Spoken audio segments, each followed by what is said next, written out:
8, 7, 6, 5, 4. Okay.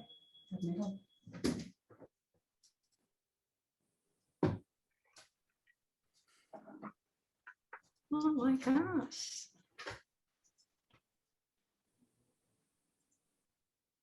Hi there. Hello. Kelsey Hello. Green. Hi. Hello, everyone. Hello, Charlie, Ovia, Sarah, Amy, Devin. I'm just gonna let everybody come in and then we can start. Okay.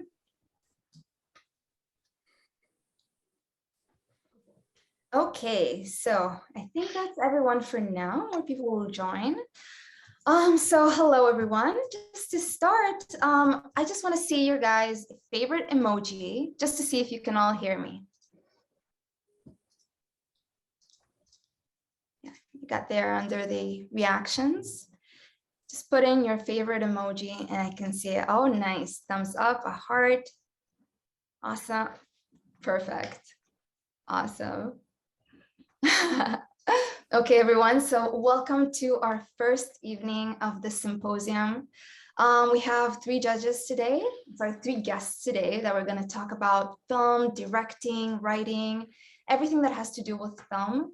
So I'm going to ask them some questions. They're going to give us from their advice, their expertise, and feel free in the chat to write your questions, and later this hour, I will ask them as well. Okay, so feel free anytime to just post on the chat.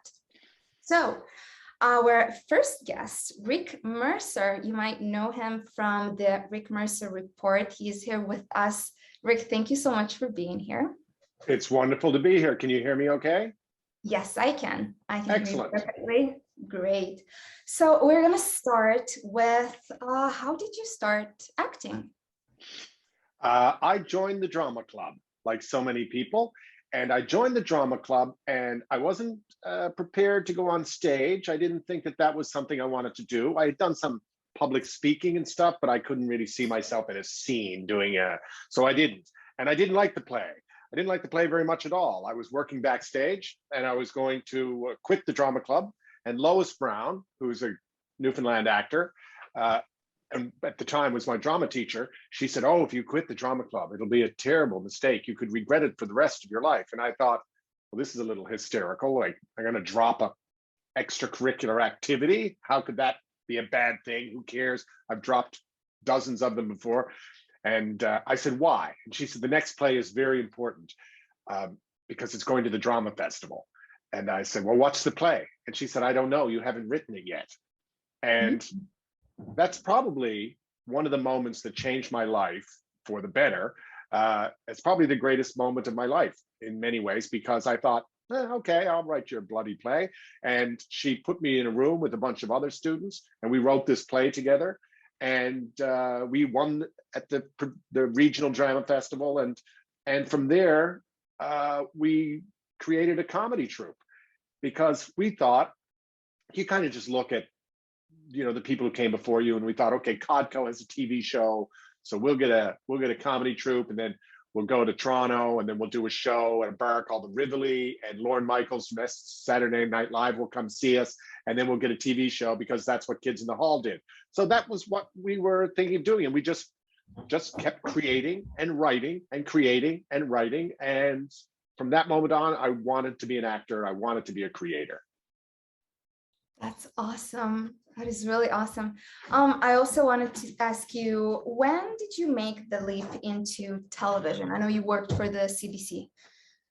I never worked for the CBC, but I worked for shows that were on the CBC. But I would like to back up a little bit, because when I had a comedy, because I think it's relevant to the students watching, when we were in high school, and I don't know if we were in high school or if it was the year after high school, we had the comedy troupe. I always loved the idea of television, but you can't just start making television. But we found out you can start making films. And now it's easier than ever. I don't want to be an old man and say, my day was hard to make a film, but it was a bit trickier, but there was NIFCO, the Newfoundland Independent Filmmakers Cooperative, and they're one of the sponsors of this film festival. And once again, I stand on the backs of giants, because people like Paul Pope, who put this entire festival together, he created NIFCO along with his brother and many other people, but they created it because it wasn't there. By the time we came along, it was there. And we wanted to make short films, and they said, that's our mandate. And they let us in, and they gave us equipment, and they helped us out. We had to fundraise a little bit because you had to get film developed and stuff, but we started making short films. And one, we entered into the Atlantic Film Festival, it did very well, and others, and we would play them during our shows. And I love that. I love being backstage, seeing the film play, and it was an old-fashioned film on a projector, but seeing the film play and getting the laughs and going, wow, this is what I want to do. I want to do, I guess, TV, but we started out making short films, which is what this festival is all about. Oh, that's awesome. Well, I'll get back to you on more questions about the festival. I wanted to move to you, Veronica. Veronica Diamond. Diamond, am I saying it correctly? Diamond, yep. Perfect. Well, Veronica, you are a writer and a cartoonist. I wanted to ask you, you directed an episode, right, on the children's TV show, Tales from the Floordrobe? I'm sorry, English is not my language. So how was it like? How did you prepare for that role? Well, first of all, floordrobe isn't an English word at all, so you did perfectly on that. It's amazing. Fantastic. So I found directing Tales from the Floordrobe this year really, really fun, but also it had its challenges. COVID has made everything a lot more challenging when you're talking about filmmaking or TV or anything like that. Floordrobe was actually the first time I directed anything television, and it was the largest production that I've ever worked on. So it was really, really exciting. I worked with a lot of very talented people, and that was just so fun, and I learned so much. To prepare for it, I did a lot of research. It's a lot of work to direct something to that scale, right? But a lot of the films that I'd done prior were things that I had written before. And so in writing it, I knew what I wanted to shoot, and that made it easier. This was taking somebody else's script, and I had to sort of conceptualize what I wanted it to look like. So I just used my cartooning skills to draw out storyboards for what I wanted each shot to look like. And that definitely helped me carry through on my vision. It was a lot of fun to be able to think about creative ways to use lighting and use shots and transitions and things like that. Yeah, it was a lot of fun. That's really cool. So you used cartoon. You basically draw the scenes that you wanted to direct.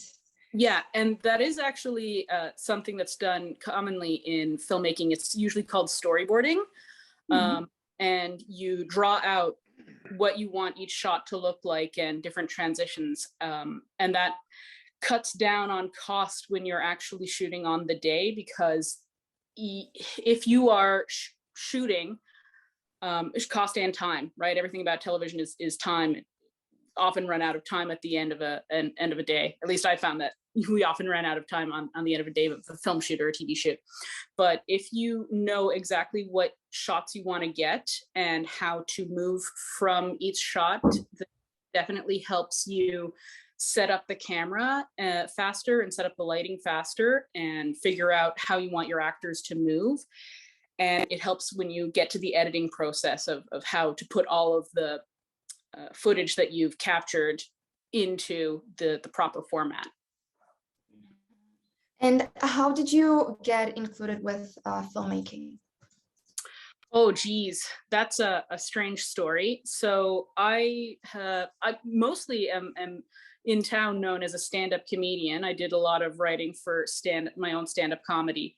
But I've also written plays and I've written sketches, and I just had a real interest in film. I did a couple of courses with, as Rick mentioned, NIFCO. NIFCO has a lot of great film courses.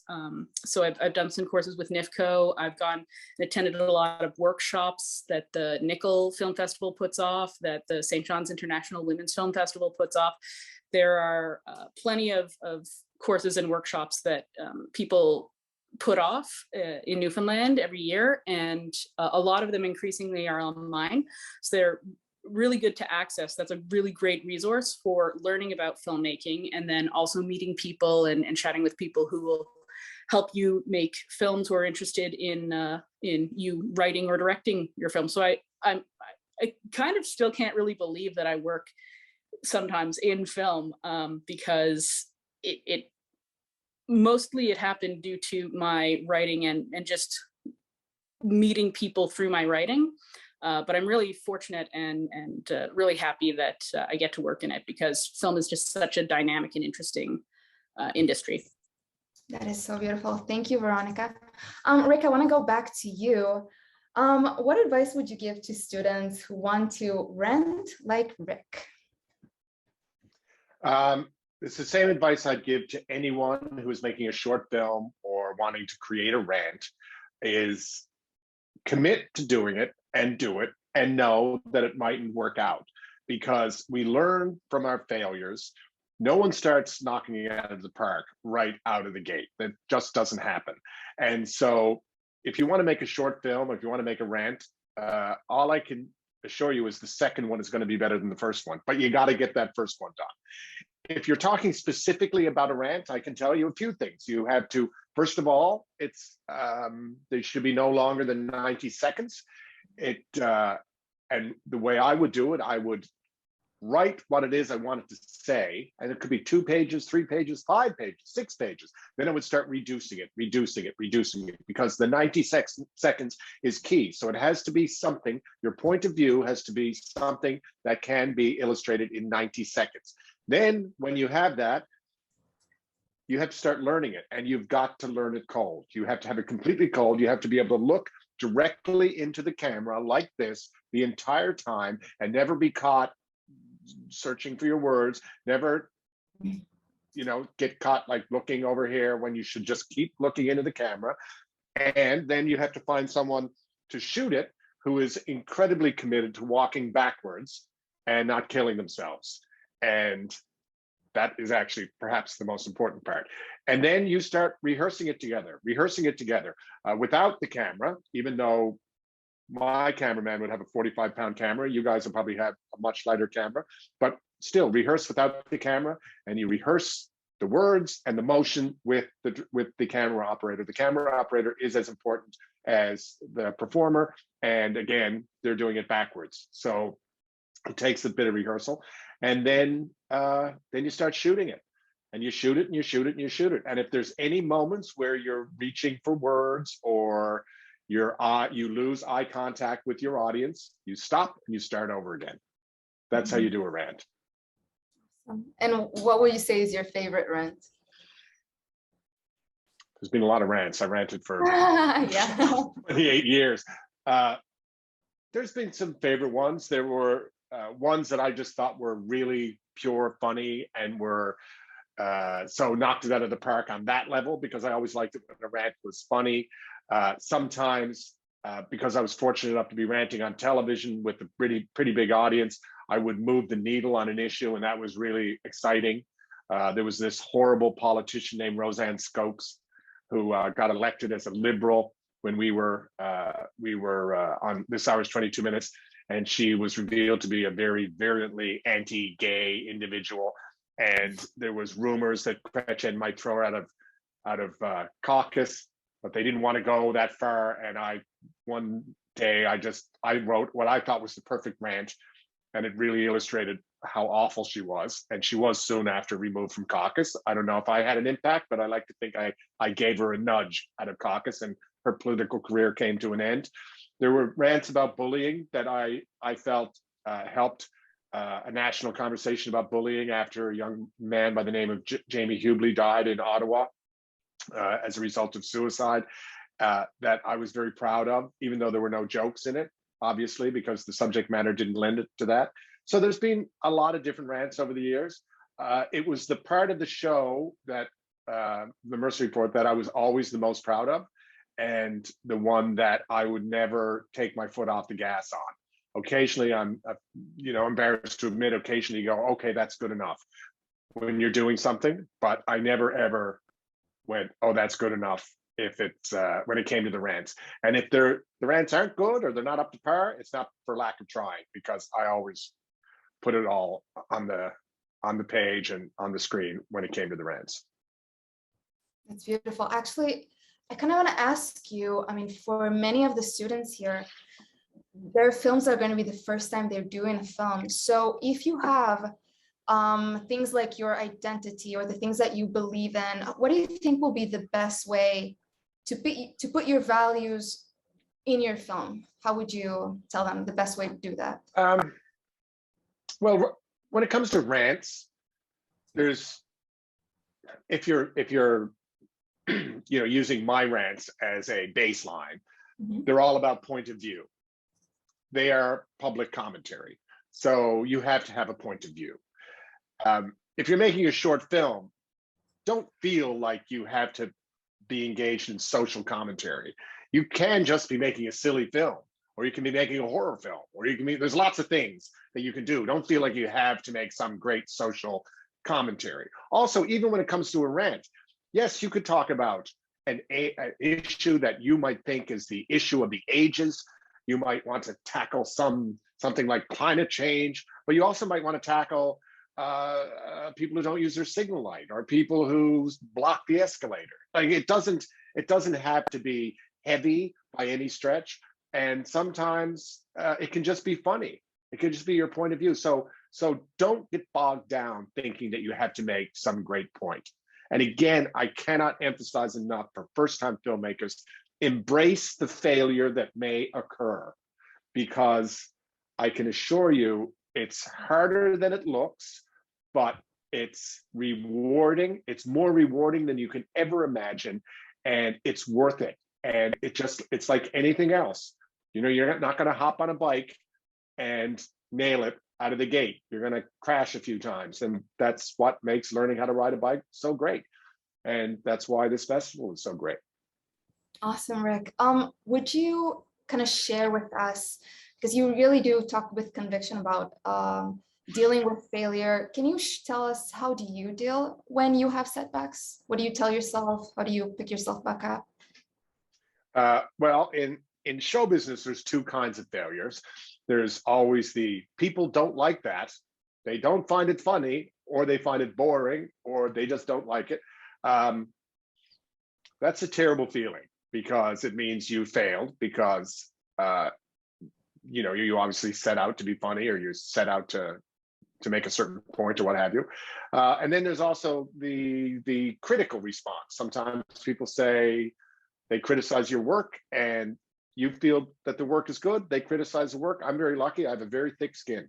I've had lots of great reviews in my life, but I've had incredibly bad reviews. Everyone on this call is too young to remember, but my big break happened when I did a one-person show in Ottawa, and it was getting a lot of attention, and so much so that when the theater critic for CBC Radio decided he was going to go to this small theater that I was playing, it was a big deal, because this guy was a big muckety. He'd never gone to this alternative 60-seat theater that I was playing in. So the crowd at CBC St. John's, when they heard this, they actually arranged for the critic's review to be aired on the morning show in St. John's, even though the play wasn't in St. John's, because everyone was talking about Mercer's up there doing this play. And the critic came on and he said, the announcer said, so-and-so's here. He's going to review Rick Mercer's one-man show. And the critic said, I'm not reviewing Mr. Mercer's one-man show. And the host said, well, you said you went and you're here to review it. And he said, no, I've decided to read an open letter to Mr. Mercer. And this was on the morning show in St. John's. He said, Mr. Mercer, show me the button, I'll push it, is not a play. You are not a playwright. Leave the theater. You have nothing to offer. And that was the entire review. It was perhaps the shortest and the worst review in the history of Canadian theater. And you know what? Honestly, I didn't care, because I really liked the show and I was proud of it. And I thought, the hell with this guy, I don't care. And it was water off a duck's back. Now, when it comes, if someone I trust has a legitimate criticism, I will take that criticism and I will respond to it, and I'll change my act if need be. I'm not saying I don't pay attention to criticism, but you have to have a thick skin. Got to have a thick skin. And sometimes your stuff doesn't work legit, and there's nothing you can do about that. You just got to say, well, maybe you like the next thing. That's awesome. Veronica, I want to move to you, kind of like the same question. I mean, how did you deal with this process of getting into the film industry and, getting in there and dealing with any failure, setbacks? I mean, Rick said a lot of great things. Yeah, what a talent that everybody has to be able to listen to Rick Mercer talk. What an opportunity. How do I deal with it? So when I do stand-up comedy, because that's the world that I primarily came from, you get an instantaneous reaction on whether or not people like what you are doing. If you tell a joke and they don't laugh, you know it and you feel it in your gut. And it's not a great feeling, but you do just have to move on from it. Every time you do something and it doesn't work out, you can't just sit in it. You can't think, oh gosh, repeat it over and over in your head. You've just got to move on to the next thing. And it's not usually a forever issue, because there will be something else down the pipeline that you can work on. And not every joke that you make is going to land. Not every observation that you have is going to be what you want. But most of the time, if you're proud of what you do and if you put in your best effort, all you can say is, well, I did that. I tried it, didn't work. Let's move on.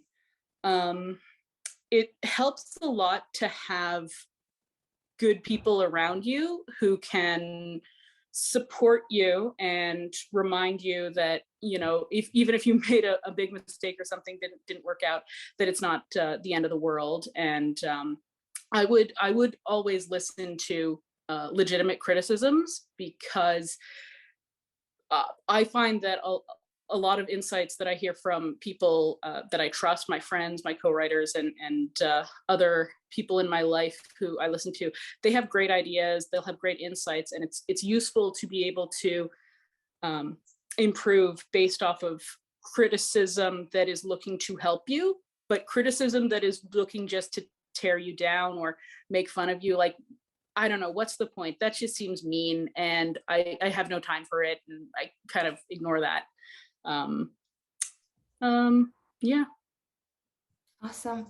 Well, we do have some questions from our chat, so I'm just going to ask both of you. What's your biggest motivator? Let's start with you, Rick. Lots of different things motivate me. I love the entertainment business. I love knowing I'm entertaining an audience. That's a big motivator. Sometimes when it comes to the rants, for example, I'm motivated by a point I would like to make, but that's kind of different because that's kind of the job of a political commentator, and I've merged the two worlds. But basically, it's entertaining an audience. That's the big one. Also, there's more, there's basic motivations, like I want to keep working, I want to make a living, and it's not an easy racket to make a living in. So there's that as well. That's a bit mercenary, but it's true. There's many things. I want to do a good job. I really want to do a good job. I just wrote this book, and it was something that I'd never done before. It was long form. I'd never done that before. And I really was motivated by doing a good job. And I had a contract. So even if I did a bad job, it would have all worked out the same from a financial point of view or whatever. But I just wanted to do a good job. And I guess I also want to keep challenging myself. I went on a stand-up comedy tour when I was 50. And I've never really been a stand-up comic. I've stood on stage and done stand-up for 2 minutes or 3 minutes, and I've hosted lots of things. I've done that my entire career. But I've never gone out there with a microphone for 20 minutes at a time and done full sets. And I decided at 50 I was going to do it. And the way I motivated myself was I agreed to go on this tour with Just for Laughs. And I knew And this is a great thing about show business, that on Tuesday at 8 o'clock or whatever the opening night is, the curtain is going to rise at 8 o'clock and you're either going to be prepared or you're going to be not prepared. And if you're prepared, there's a chance it could be a great experience. But if you're not prepared, there's only one outcome. And it's very, very bad. So yeah, I like to challenge myself. What about you, Veronica? What is a motivation for you? Deadlines are a big motivation for me. If has said, I want you to produce this thing by this time, then I'll get to work on it. I find a lot of joy in trying new things, in trying to learn a new art form, or in trying to figure out something that I haven't done before in something that I've done. Like, you know, maybe I've done a film, but I haven't really had the chance to play with lighting. So I really want to do that. And that will help me work through some of the more difficult aspects of whatever I'm working on. I also love entertaining people. The sound of people's laughter when you've made it, oh man, what a rush, what a thrill to get off stage and still have people laughing and clapping for you. Just an unbelievable feeling. So that's just great to be able to do that. And also to be able to look back, a lot of, especially we're talking about film primarily here. With film, it's such a long process, you know, writing a film or a TV episode, and then shooting it, and then editing it. And then often you don't actually even get to see people's reactions to it because they're watching it on YouTube, or they're watching it online, or they're watching it, you know, in some festival that you're not attending.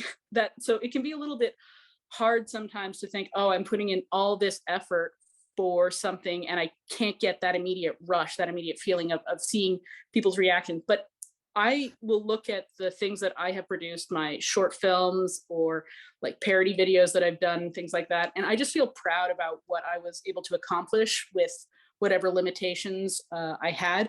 And that's just really nice to be able to look back and say, I made that, you know, I put my best into it. And maybe it's not perfect. Maybe it, you know, it's not universally beloved, but I worked really hard for that, and I'm proud of it, and I'm proud of the work that other people did. That's a great feeling too. That's awesome. Let's move to the next question. Madison said, I read a lot of fiction, and this will be my first time making a film. How do you approach an adaptation of a piece of literature, like short stories, for example?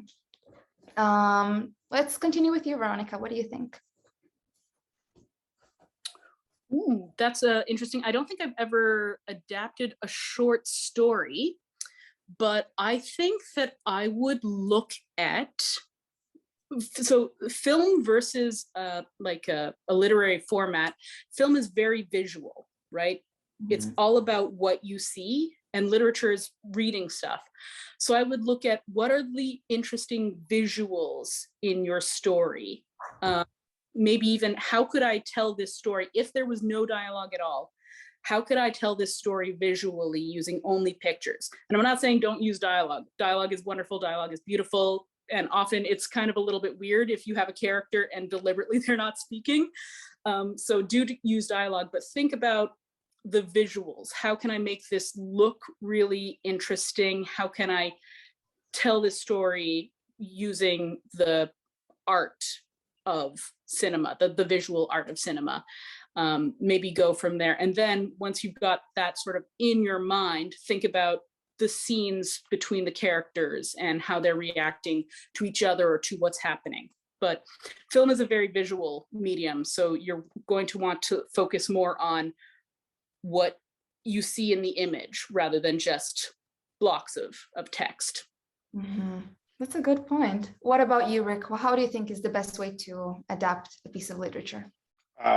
It's not my area of expertise. I've written all sorts of things for screen, but it's always been written originally for the screen.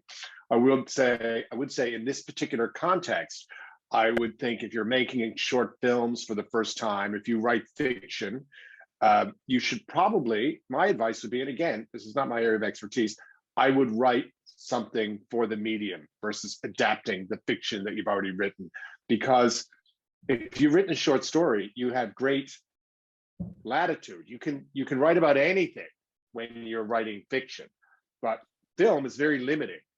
You can write a short story that opens up on Signal Hill and then it cuts to the bow of a ship 20 years later. You can't do that in your short film that you're making for this festival. So I would maybe get inspired by a piece of fiction you've written, but realize that you're writing a short film and embrace that. Because my guess is most short stories can't really be adapted to a short film that's 2 or 3 minutes long. And that's what I would advise people to make. I think a lot of people think, oh, I'll make a short film. It'll be 17 minutes long. I don't know what the guidelines are for this festival, but don't do that, even if you're allowed.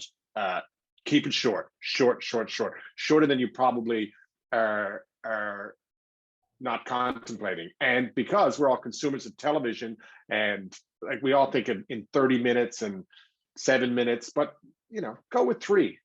That's my advice. So my advice would be, I guess, to reiterate, is take something you've written, but write an original film based on that versus an adaptation, if that makes any sense. Yeah, it makes perfect sense. Thank you, Rick. And I want to continue with you for our next question. What do you think is the best way to enter the entertainment industry in general? I'm loath to give you too much advice on this because the entertainment industry is so much different now than when I started. And there were opportunities that I had that you won't have, and there are certainly opportunities you have that I didn't have. So I'm not an expert on what an 18-year-old or 20-year-old should do. But I will say you have to do whatever it is you want to do. If you want to be a filmmaker, just start making films. If you want to be a writer, just start writing. And that means writing columns for your school newspaper or an online portal or wherever. You just got to do it.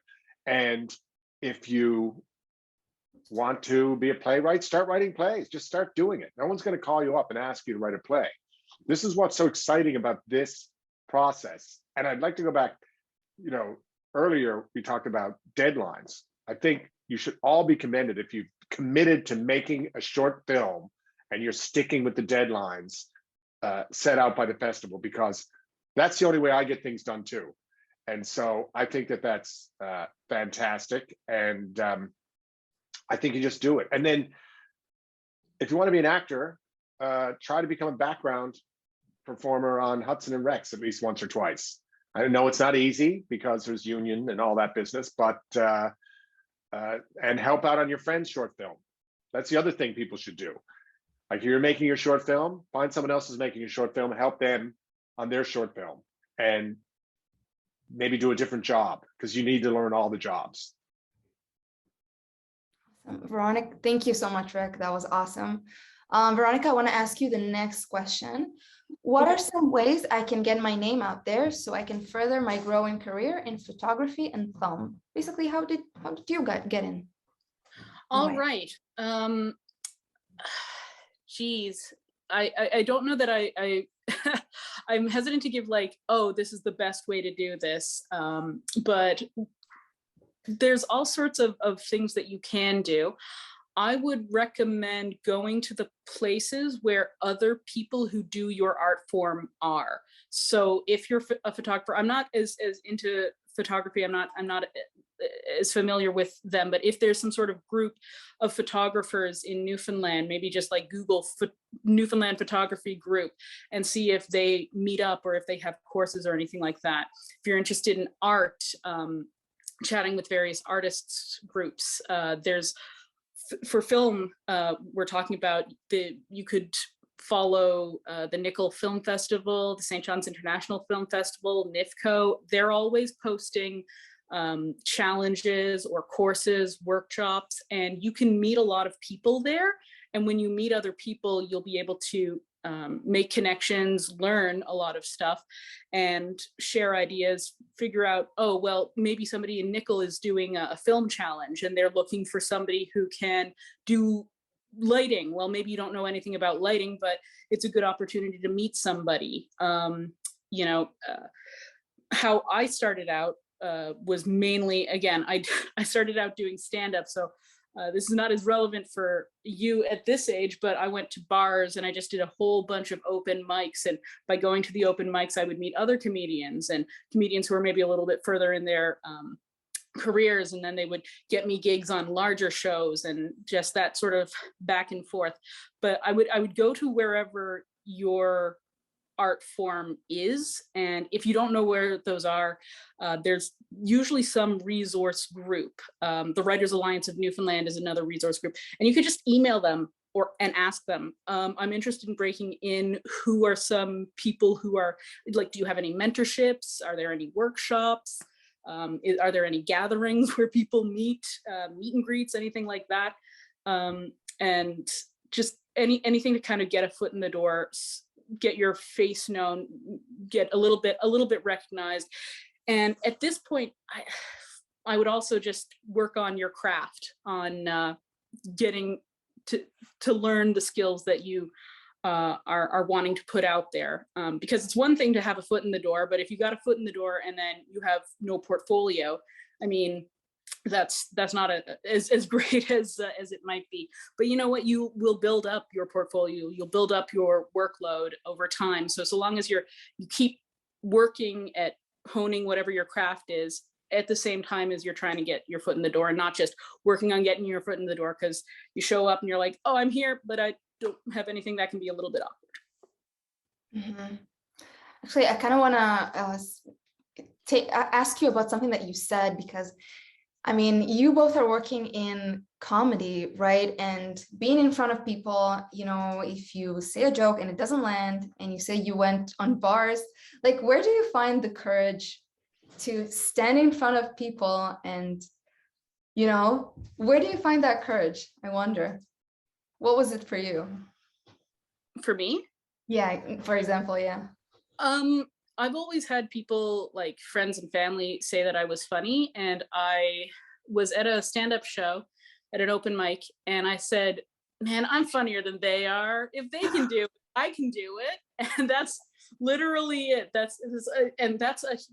We're talking about motivators. This is maybe not a very noble motivator, but sometimes when I see someone doing something and they're succeeding at something and I'm like, man, I could do that better, that's a little bit motivating too. It's like, I want to be the one who's doing there. I can tell jokes, I can make that joke so funny. And so that's a little bit of courage from anger, I guess. Okay. But I love making people laugh, and it can be really hard. It took me a very long time to get even half comfortable in front of an audience. It took a long time. I just kind of had to work through it and say, I really, really want this. I really want to be a good comedian. I really want to tell jokes in front of people and work through it. And it's hard, but at a certain point you're like, I've done this before. Oh, I didn't tell a joke. I told a joke and it wasn't that bad. Well, at least it's not as bad as the time I told that other joke. Woof. Like, so, yeah. Okay, thanks for that. Rick, I want to ask you, this is more specifically, these are questions specifically about acting. Ways to find auditions or gigs, or just getting started as an actor in general. What would you advise? Again, I'm not an expert on what a young person should do in 2021, but there are amateur theater companies in St. John's that do, and then all over the province, that do shows. There are, that's where you got to seek it out. And I don't know where the auditions are. I know that there will be auditions for short films and projects happening all the time. I mean, some of the people making these short films, what if someone writes a short film and you might want to cast your friends, but sometimes there's a part that one of your friends can't play. So they're going to have to go out and look for actors. I don't know, but you'll just have to keep practicing your craft and Google, I guess. Google is your friend. Yeah, that is true. That is very relevant. You know, they're gonna that's what you do. You Google it, and I'm sure there's Facebook groups for Newfoundland for this type of thing. But my advice would be create your own work. That's the best way to do it. And if you're in a community in Newfoundland and you're like, well, there's no theater company doing plays, well, why don't you look for a two-hander, one-act play, and then find a friend and or someone, put an ad on Google and convince them to do this one-act play with you, a two-hander. Just you gotta start creating things, and that's the way you get noticed. That's awesome. I want to continue with you. How do you we have a question from Sarah. How do you recommend actually producing the short film from someone who doesn't have any experience in videography? Is that for me? Yeah, it's for you. Again, Google is your film and YouTube is your friend and YouTube is your friend. And the master classes that are available online is your friend. And most people who are film directors, when they decided to want to be a film director or film producer, they didn't know what they were doing. Believe me, you're not alone. And you get the advice from the people who are putting it out there. And if there's support groups, either in person or online, you get involved with them and you do what they tell you. And I think that's all I can say. So, I want to ask you. Use your iPhone. Use your iPhone. I'm sure there are a million resources that will teach you how to shoot a small scene with an iPhone with two people, so you don't cross the axis, and how to light it and do all that business. It's all the information is at your fingertips. I should also just circle back for a second when it comes to auditioning. So many auditions now, and this is different, but like my friends who are actors, they're all doing their auditions at home on tape. That's what they're doing. So I would start practicing that as well. I would start practicing short monologues. I would start practicing small scenes and getting yourself on tape and getting used to doing that. I think that's probably really important. Because I wanted to say, because what you said, how Google is our friend, we have a question here from Alex. Would you recommend studying film post-secondary? Is it worth the money, time? What do you think? Your honest opinion.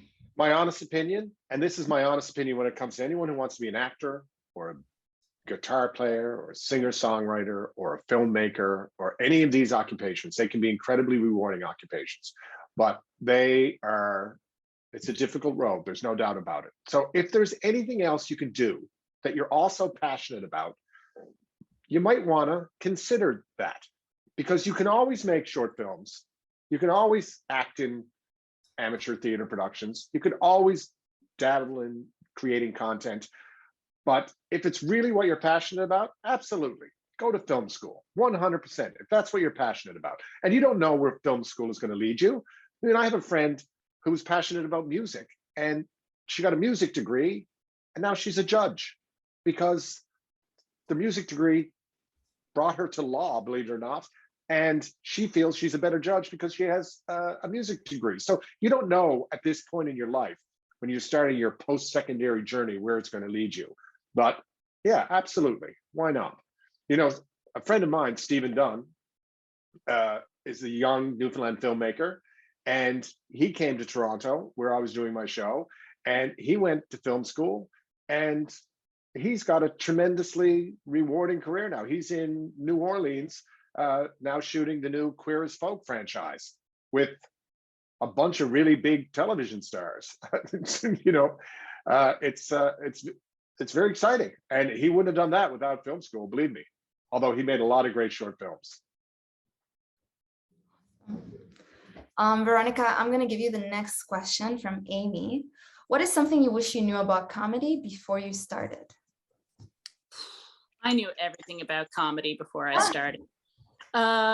What's something that I wish I knew about comedy?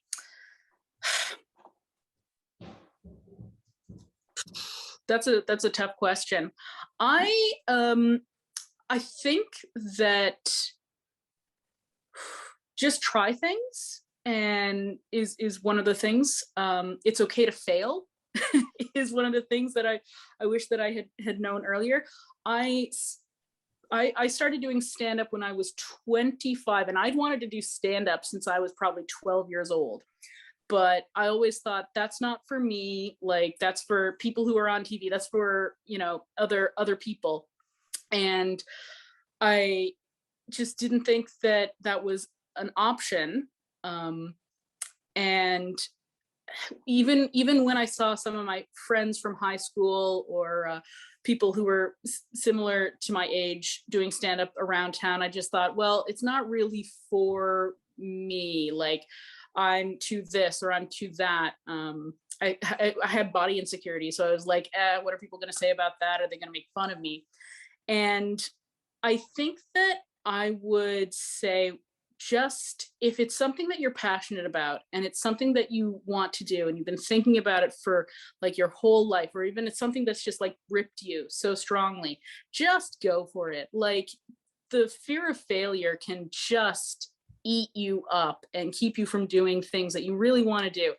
And it shouldn't, like, and that's not specific to comedy. I wish that it was a more specific answer, but that's something that I think I wish that I had known starting out, that it's okay to make mistakes. It's okay to not be perfect, that no piece of art that you create in any medium ever is ever going to be perfect. You just got to do something that you like, that you put your everything into, and at the end of the day, that's got to be the reward. That's got to be what motivates you and keeps you going. Like, yeah, you can't let a fear that something bad might happen or somebody might not like it or some anxiety in your head take over. You just gotta like work at the thing that you want to do, because it's so rewarding. Awesome. I have a question here from Sarah. Do you have any advice on improv comedy? What kind of methods do you use to react as quickly as possible to any comedic scenario? Well, that's a good question. Is that for me or for Rick? For let's say for you. Yeah, I want to hear your. No, let's go with Rick. I want to hear his response. Oh yeah, go Rick. Well, yeah. my response is going to be that I don't really have any insight on improvisational comedy.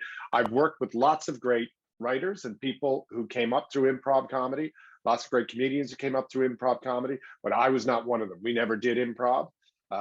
Sometimes we improv in the writer's room, but that's a completely different thing than being on stage. So I really, if that's your area of expertise, I commend you, but I don't really know enough about it to take up any more time. So I'll send it back to Veronica.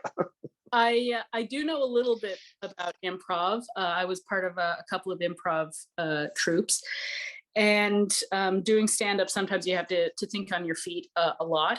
So one of the things that is important about improv is that you have to work with your scene partners to create a scene that is interesting and dynamic. I find that sometimes with improv, people think that the comedy comes from people shouting at each other and shouting really loudly and just being angry at each other constantly. And that's not the real joy and comedy of improv. The real fun in improv is when you have two characters who like each other and then something happens between them. And so if you're interested in doing improv, there's a lot of great workshops that you can do and a lot of good films to learn about. But practicing your scenes with your improv team is critical, because when you have a trust between the improv actors, then you get to a point where you can sort of anticipate and play off each other. And it seems like the characters that you literally just invented seconds ago have been friends for 40 years, right? It's unfortunately, like a lot of things, it's about practice. I wish there was an easy answer, but you just got to practice and try and fail and learn from your mistakes. I also know that there's a lot of rules when it comes to improv, which I didn't know. But knowing improv people, they would say, well, in improv, and they would go, but up. I'd be like, oh, that's a rule. They're like, oh, that's a rule. And you would think improv wouldn't have rules, but there's tons of rules. And so I guess you just, you got to learn those rules too. But I bet there's a lot of resources online and a lot of interviews with people who are tremendous. I'm sure I could find in 5 minutes Colin Mockery talking about improv comedy, and you can too. Yeah, one of the big things for improv is, like Rick said, for rules, one of the probably the biggest, most famous one is yes and, which means that you accept the person's idea and then you add to it. So what's important there is, say somebody came up with, I'm a dog walker. You wouldn't say, no, you're not a dog walker. This is a bank, or you're a bank teller. You would say, yes, you're a dog walker and I'm the dog. I don't know. And then, okay, now we've got a dynamic. Now we've got a scene potentially. And then that person will say, okay, this is the dog and I'll accept that offer. And what else can you add? And that's how you build up improv scenes. But the yes and also that ties into sort of like characters accepting and liking each other, because we could do a 3-hour course just on improv, but let's just stick with yes and. Yes is accept what the other person has given you, and is add on to it to continue the scene. Yeah. Awesome. Thank you guys for that. I also wanted to ask you, oh, let's see, I have a question here for Rick. Do you like talking to Canadians or Newfoundlanders the most? I like talking to people, and it's Or Americans, I'm sorry. Canadians or Americans. Oh. Well, that's very different. That's a reference to Talking to Americans, which was a comedy series of comedy sketches that I did on This Hour's 22 Minutes, where I would talk to strangers on the street and grill them about Canadian issues and convince them that Canada hadn't legalized insulin yet, or that we only had 12 miles of paved road, or it went on and on and on. And that was not really, even though it was called Talking to Americans, it wasn't really talking, it was more tricking Americans and showing how gullible they were, or showing how little they knew about Canada. So that was one thing. But the vast majority of my career, I would say, I've been talking to Canadians, and that's more of a conversation. And that's one of the few skills I have. I feel like I'm good at talking to people. I'm good at listening to people. So by and large, I've enjoyed my time traveling Canada and shooting pieces in small town Canada, and shooting pieces with people on the job in Canada. And I prefer that. Although talking to Americans, because it was wildly successful, it's a feeling that doesn't come along very often when you're on a hit comedy show and suddenly you have a segment on that hit comedy show that is a hit in itself. That's pretty wild. That doesn't happen very often, and I enjoyed every minute of that. Awesome. Well, thank you so much, you two. Any last comments, wishes you want to tell our students before we go on a break? Let's go with you, Rick. I think it's great that this festival is happening. I think it's fantastic that you've committed, I believe you have, the people watching, to making a short film, and just go for it. Just go for it. Don't feel like you have to go to school and get a film degree all at once. Simplify your idea. It never hurts to simplify, and just go for it. And for some of you, I think it will be the beginning of a really rewarding adventure. And it's a really exciting industry. And unlike when I started out, I'm sitting here in Toronto, but right now there's people making films in Newfoundland and television series in Newfoundland, and there's actual jobs in the film industry, and it's an exciting industry to work in. And I hope that some of you might choose and decide to be part of the future, because it's a great industry. So congratulations, each and every one of you. Thank you. And you, Veronica?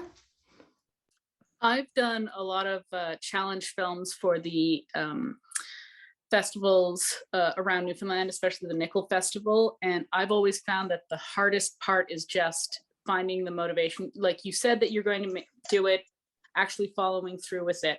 And I just want to say, if you find something that creates a block, try to work through that, because it is so rewarding to work on a short film and have that at the end of the day. Even if it's not, even if you had like such big, huge ideas and you have to pare it down and cut it down to a fraction of it, it's still so rewarding to be able to have a film at the end of this. You will learn so much, and you can watch YouTube videos and you can Google things, and I definitely recommend that. But experience is so critical, and when you make it, you'll learn so many things that you would never be taught in a YouTube video or by Google.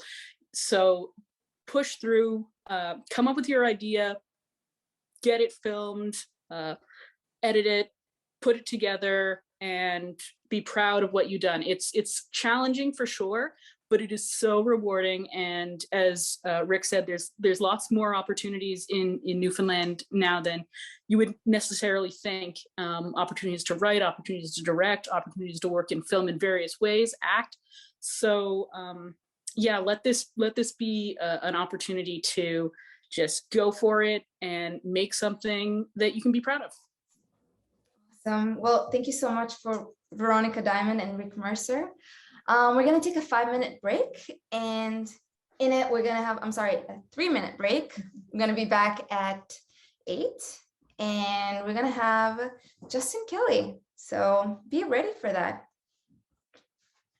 See ya in 3 minutes.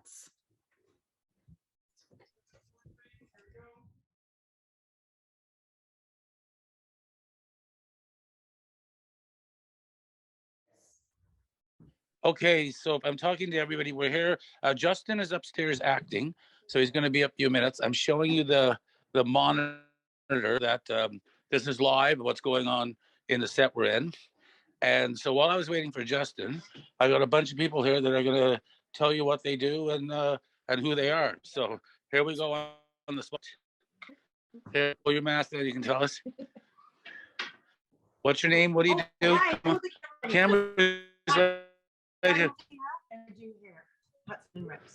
And so how did you get into this business? Well, I worked in salons and then I moved here for a couple of months and I've done an independent film there in love with film. And here I am now in Newfoundland. Okay, is this working, guys? Oh, we can hear you, but we Hang on.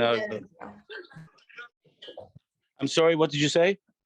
We hear you, but we can't see the video. We can't see your camera. You can't see the video. Mm-hmm. I'm going to try again.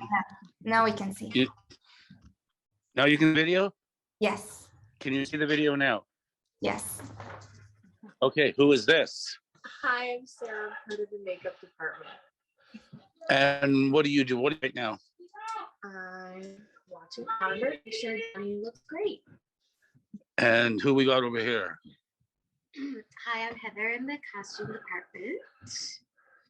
What do you do in costumes? Come on. Okay, so I'm the on-set costume supervisor. So once the actors come to set, my job is to take care of their costumes and maintain the continuity, make sure they're wearing the right thing, keep them warm and dry, fix something if something goes wrong with the costume, put microphones in the costume, and hold coats. And where are you from and how'd you get into this? I'm from St. John's and I got into this because, well, basically my aunt was a costume designer and she made me be one. Wow, that's awesome. I'm going to see who's over here as we walk around. These are people kind of hanging about. Let's see what's happening up here. Are we rolling right now?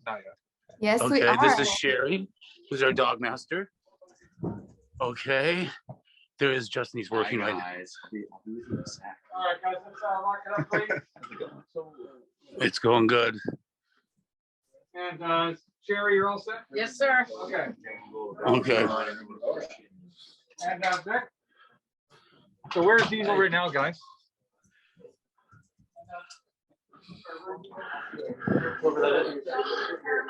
Okay.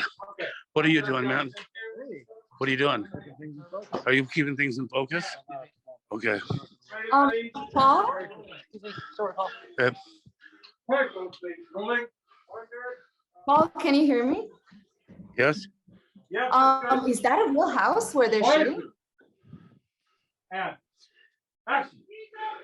Oh, let's not. We're not gonna disturb.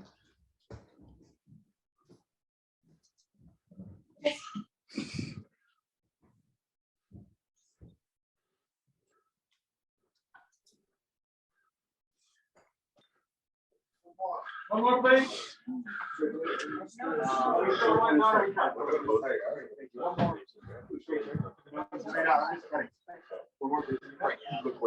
Are we still rolling? Still rolling? Yes. Not going in as far. Right? What? I'm not going in as far on that one. Okay. Next one. Yeah. Good. It'll end up being a two-shot push, but it's okay. That's fine. Okay, that's perfect. Okay. Let's do it. Ready? Dan, you call it. Yes, sir. Can you close that door, please? Thank you. Frame. Quiet, please. Go. Quiet. Ready? And action. Dee, let's go, go, go, go, go. Dee. Tracy.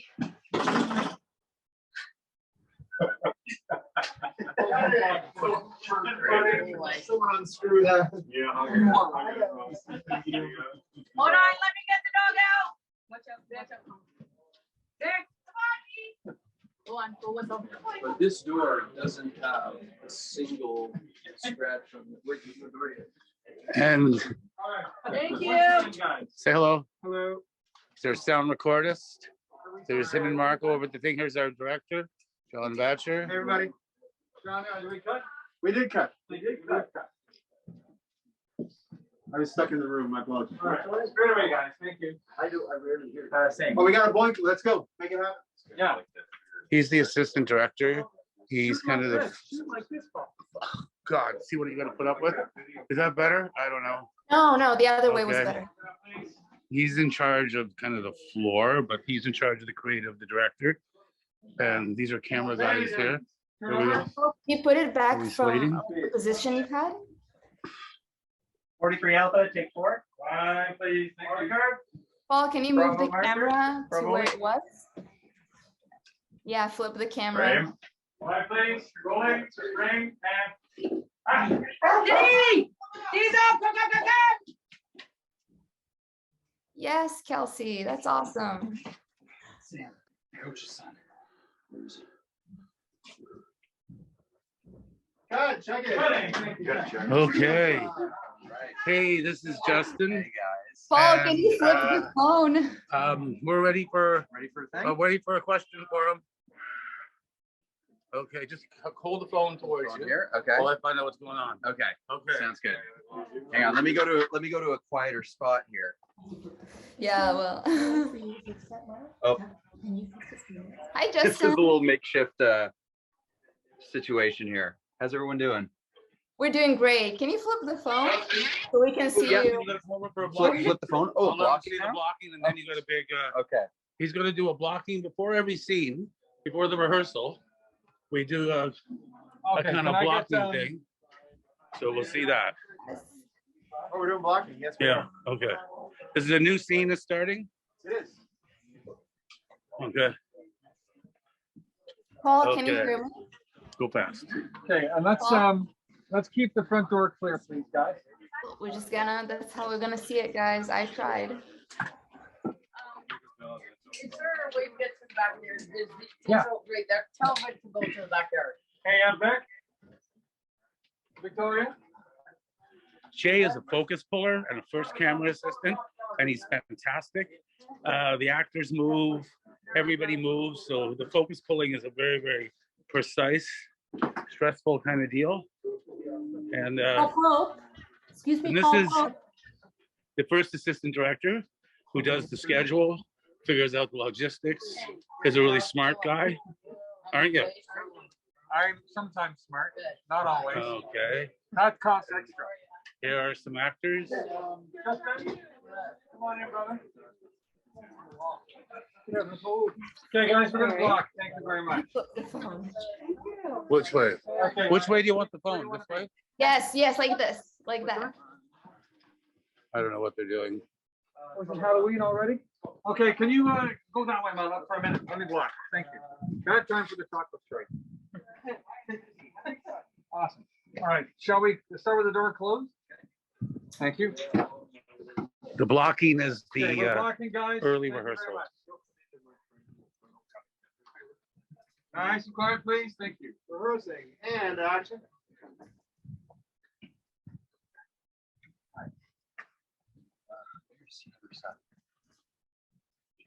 You'll have to excuse me, it's not exactly myself.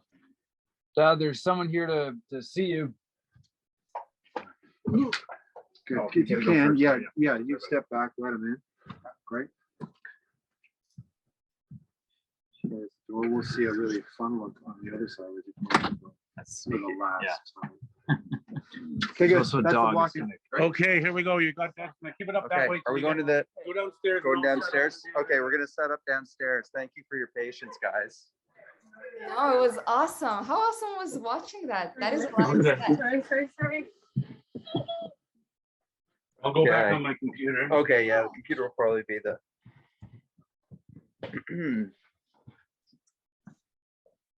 Okay. Hang on, I gotta get this on mute. Oh, video. Okay. Okay, now Okay. you're okay. Okay, do you have a volume here? Yeah. There we go. Okay. Here, you got them for a few minutes. I don't know what I'm doing. Oh, guys, if you have questions, put it right now because we have limited time. So, Justin, how are you? That was super cool, like watching you act. That is. I'm so sorry you had to see that. No. Yeah, I'm glad you guys got to see a little bit of what we're doing out here. It's been a bit of a wild day. Let's see. Okay, we have first question from Lindsay. What advice would you have for hopeful actors? I would say that if you really want to do it, it's kind of an all or nothing job, and there's tough moments of it, and there's moments of rejection and moments of wondering when the next job is going to come. But I feel like it is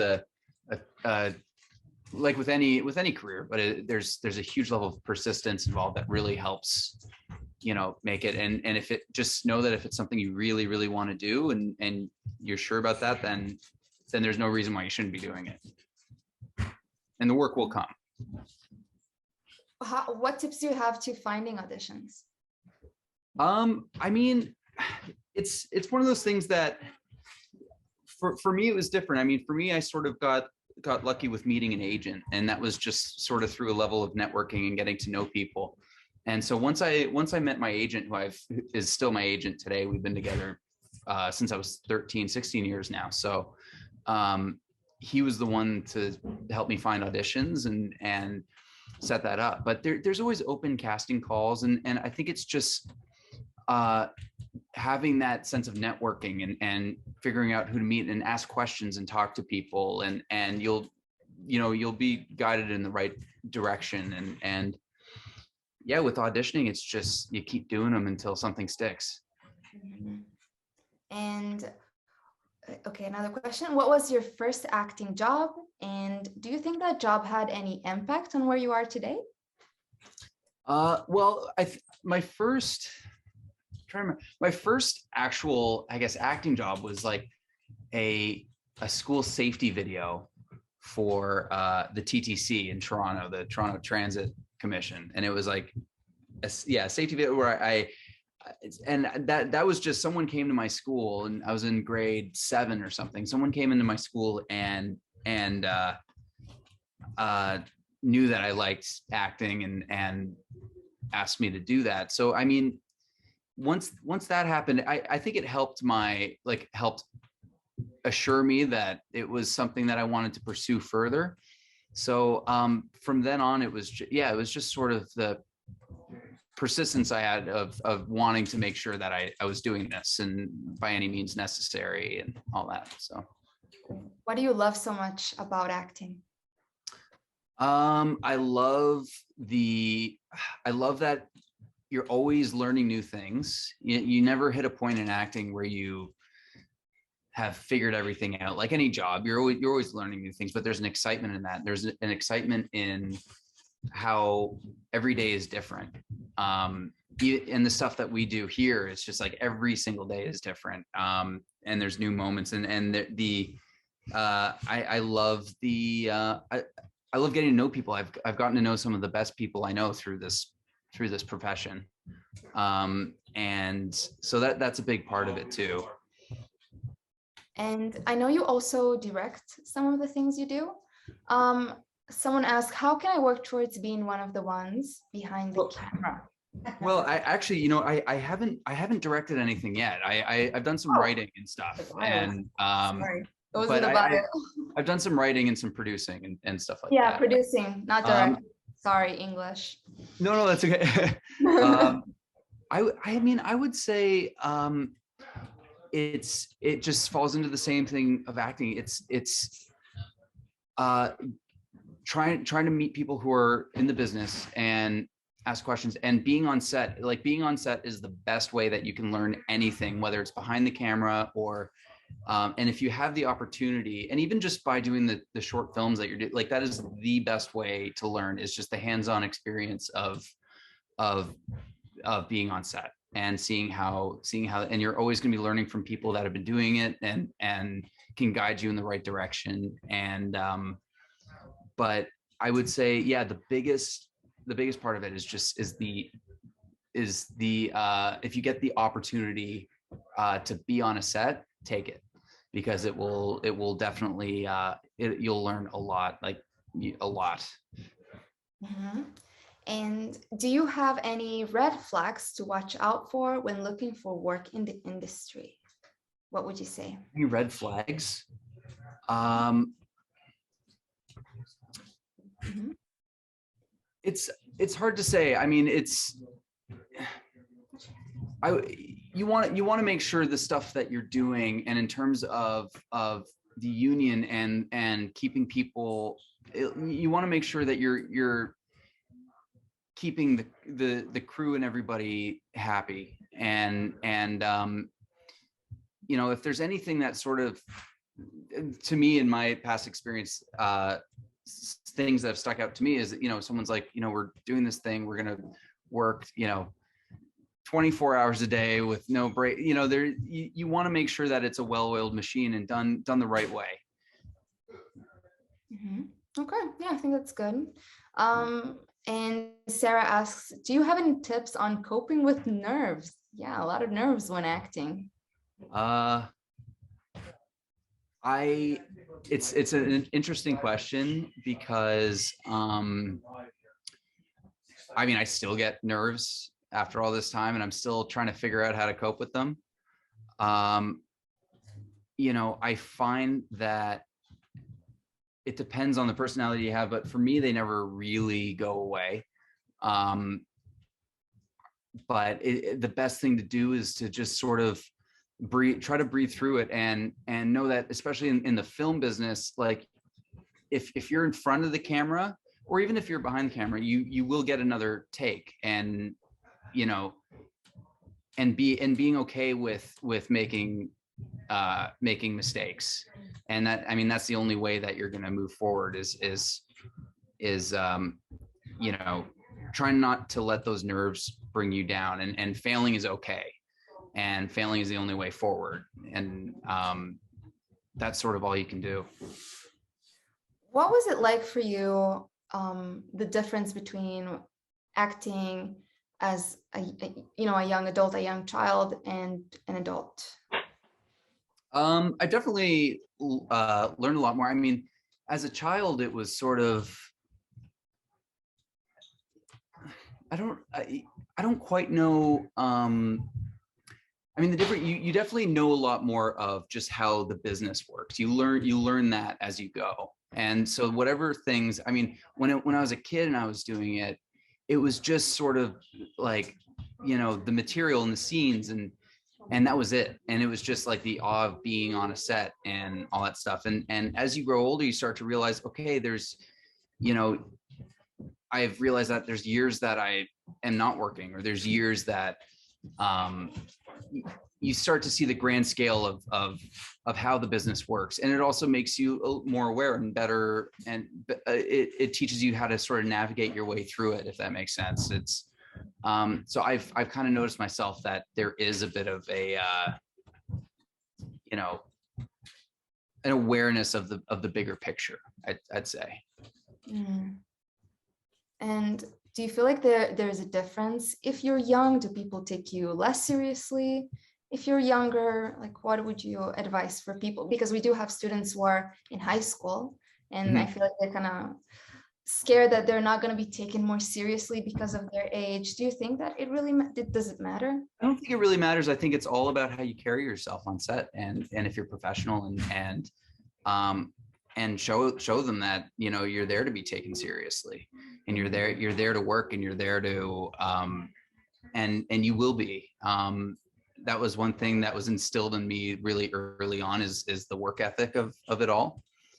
And it also just helps you, you know, if people, you know, if people know that you're great to work with, they'll want to work with you. And so long as you have something to show that, you know, yeah, I'm here to learn, and I'm here to work. And I mean, I would do shows where, yeah, we were kids, and you know, there's that aspect too. But when it comes down to the work itself, it is very, people, yeah, they'll know that if you're there for the right reason, if you're there to work, then there will be a respect. And I want to ask you, how do you put yourself in the character's shoes? Like what is your process to really getting into that character? I would say it depends on the character. I mean, with what we're doing now, we built it from the ground up, and you know, for me, it started with the glasses. That was a big part of the character, and then, but it really depends. I mean, sometimes I'll listen to certain music. Sometimes, like, that's always been a big thing for me, is music and acting have kind of gone hand in hand. Or, you know, the research, you know, if there's certain, you know, if you're playing a real person, if you're telling a real story, and just knowing what you're telling, and all that stuff. I mean, for what we do on this show, we, you know, these characters, after a while, we've done it so long that they sort of, they're built around us as well. Like we bring our own, you know, instill our own personalities into them a little bit, and that also helps make them authentic and true as well. So I feel like for me personally, it's always a case-by-case basis. I don't really have a specific method. And would you say, if you don't have a specific method, what about when you have very emotionally charged scenes? How would you do that? I feel like I just tell myself that I'm just going to kind of go for it. And I don't really, you know, I've tried in the past to get myself into an emotional things, and sometimes it works and sometimes it doesn't. I feel that I'm also very sensitive to the distraction of being on a set. So if I have to be zeroed in on something, but certain emotionally charged scenes, you just, like, there's moving pieces as well. There's the scene partner that you have, there's the writing. Sometimes it comes more naturally, and sometimes it doesn't. And yeah, and I find that I rely heavily on the person that I'm working with, and relying on the hope that we can just, like, work on it and workshop it. And if it doesn't work the first time, and it probably won't work the first time, or sometimes it does, I just try to see if I can go for it and just hope for the best. I feel like a lot of it, and a lot of me figuring out, is just flying by the seat of my pants. Thank you for sharing that.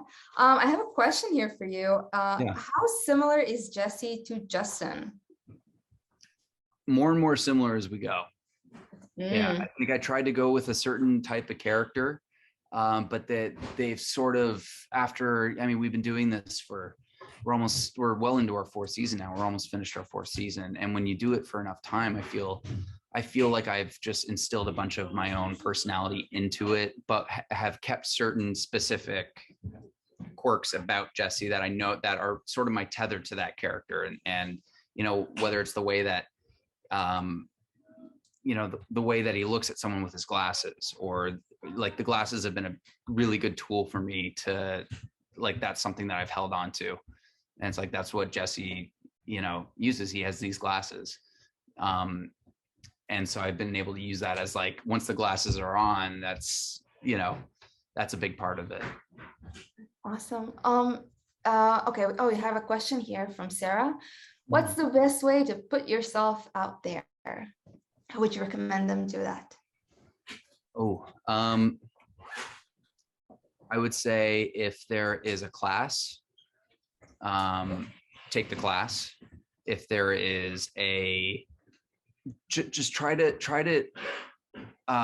embrace any opportunity that comes your way and seek it out. Because you have to go searching for it. Like when I started, the reason why I was able to get an agent was because I was able to sign up for a class, and that, like a film class. And then I met someone at the film class that was holding audition classes. And then the audition class, the teacher there had the same agent, and it did work that way for me. But if I hadn't approached the class and saying, I'm going to try it and see what happens, then it wouldn't have happened, or it wouldn't have happened as easily. I mean, I think you just have to be open to knowing that it might not come right away. It might take some time, but in order for it to come at all, you have to put yourself out there, and you have to chase certain things. Mm-hmm. And I have another question for you. What is the hardest thing about working in television? I mean, I would say the hours, but I mean, I'm also of the group that every time I get to set, there's someone there before me, and every time I leave set, there's someone there later than me. So that puts it into a big perspective of, you know, for some people that our hours are a lot tougher than for someone like me. Like I can have days where I come in and have a scene or two, and that's it. You know, there is also, depending on what the show is, we on Hudson and Rex, we have, you know, we follow a certain formula, right? So it's like every episode we tackle that episode and what happens in that specific episode. But I've done shows where a 6-episode series where you're filming a scene from the 6th episode, and you have to know where your character's been, and you have to know that full arc. And it's not like a film where you know your 90 to 110 pages of the script is like that's your journey. You know, you're looking at a stretch of episodes where you followed this whole character arc. So that could be a tough thing too. It's a lot of just keeping up with that, and keeping up with where you were before and where you're going to be after, and knowing the timeline of it all. Mm-hmm. And we have another question here for you. Is it difficult to make a living in the film industry, more specifically the videographers? Do you have anything to add? I mean, it can be. I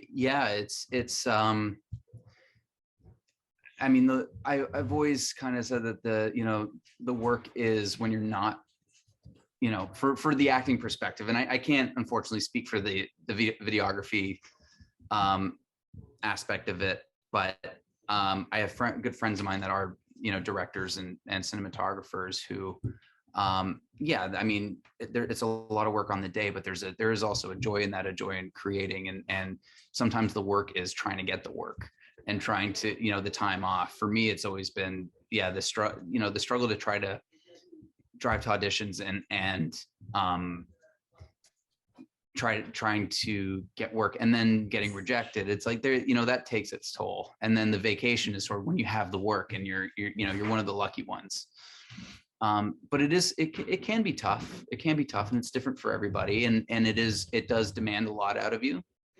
So that's what sort of falls back into my first point of, like, you have to know that you really want to do it, because you can't go halfway with it. You have to sort of give it your all, and there are sacrifices, but you have to really know that you want to do it. Awesome. So thank you so much, Justin, for being with us this half hour. Oh, my pleasure. Any last comments to our students that are gonna do their own films very short? Good luck. I can't wait to see them, and it's awesome. Go have fun, go create, go make some movies. It's one of the best things. Awesome. Yeah, all the best to you guys. I'm wishing you all the luck in the world. Thank you so much. And Take care. we'll see you. Sounds good. Okay. All right. Bye, Justin. Bye. Okay. And we're joined by Paul Pope, and we also have Mary Walsh with us. Hi, Mary. I'm gonna work my way. I'm Hi. gonna work my way into another room because I'm torturing people here. Where are you, Paul? Yes, Where are you? we're on set. We're Yes. Okay. we're shooting today. Yeah. So You're 'cause we shooting didn't know that everything when- like a disease or something you have. yeah. So I'm just gonna go in the AD's office because they're here behind me working. She's planning what tomorrow will look like, making up the call sheet. And okay, so let's go. So, okay, well, Mary, you're an actress and a comedian. Do you have any general advice for our students now that they're going to do their first film for many of them? Like, what should they prepare for? I don't have any that kind of advice because we've always had to, because we're from such a small place, we've always had to produce our own work, direct our own work, write our own work. And that's worked out for many of us. Like, you know, Rick Mercer was just, you had Rick Mercer just on, Andrew Younghusband, Johnny Harris, you know, a big load of people. And that's what we did. We came in, you know, we came up and we did it all. So, I mean, things have gone a distance now, but I still think that that's the best way. And in fact, I would suggest to anyone, if they really want to have any kind of national presence, to start a comedy troupe right now, because that's how everybody did it. Mark Critch had a comedy troupe. Rick Mercer had a comedy troupe. Kodko had a comedy troupe. It seems to be the way to go. But Paul had a whole different experience than me. He kind of came in as a director and a writer too, right, Paul? Producing mostly. I eventually figured out that I was better at organizing. I had to find my own spot. I started in camera.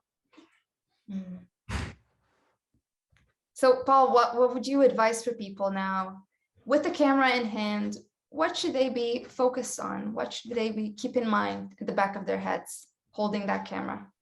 Well, I was thinking, like, I think the essence of the business is fake it until you make it. Because just a second, can you ask them to give it a little down out there, close the door? I'm going to tell a story. The first time I was on set with Mary Walsh would have been back in 1970 something, and I think I was operating the camera. Mary was acting in it. We had a director. It was a short film. The crew was about 5 or 6 people. And I remember I turned to Mary and I said, "Do you have any idea what we're doing?"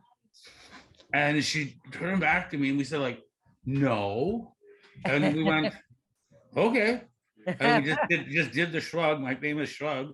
Okay. And we kept going. Like, it was like, you can make a film by yourself. It's good to have a couple of people, and you know, because it's a great kind of it's a group sport. But by no means do you need to actually know what you're doing. Like, that's just not true. Like, you can just do it. Like with, I mean, it doesn't hurt to practice, like with the camera. So find where the light is good. There's a bit of technical stuff. There's a bunch of YouTube videos. You know, you got to be, you know, you want decent sound. People want to be able to hear the lines. So like pick quiet locations and kind of planning. But and Paul said something really brilliant about 100 years ago, back before the earth hardened. He said, if you have a plan, go with the plan. Don't change the plan. You can't turn the ship around on a dime. Go with the plan, even if it's a bad plan. It's better on the morning to go with that plan and not F around with a new plan at 7 a.m. because 75 people will have to you know, even if you only have 5 people, it means 5 people have to. And I always liked that. And it's like, you know, I think what I got from it was you have to, you know, believe in what you're doing. And because you could just go, well, we could do this, or we could do that, or we could do this. But if you say, well, we're going to do this, then I think that's the way to get it. Don't you, Paul? I mean, I follow. Yeah, I've kind of mellowed on that because we do you know, I might have been like just, you might have been out of control, and I might just have been trying to keep you in a smaller box. But yes, excellence through flexibility. But yes, I mean, knowing what you want to do is definitely definitely a thing. But the But other there thing are I no wanted to say, bad ideas, for instance, like being in Codco, you know, you could argue about, oh, I don't like that idea or something like that. But it's like if everybody comes together and works on it, it's going to be good because it's just going to be good. You know, it's like, I'm sure there is a bad idea. You know, there are bad ideas, but probably not for a film or a sketch. It's probably not a bad idea, really, as long as you commit. I think commitment is the key. Paul's not committed to this thing because he has about 10,000 things he has to do. But I think that what I was trying to say and what I kind of got from Paul that time was that it's commitment. And no matter what you're doing, if you're committed to it, it's gonna have all that heart and passion and commitment that you put into it, and it's going to show. Mary, I want to ask you about that. How did you find that motivation or discipline to really keep going on something and just committing to end to just finishing it? Yeah, I don't know. You know, like yeah, I guess I am. You know, I'm stubborn in a way. It's both a fault and a blessing, right? As most things are, right?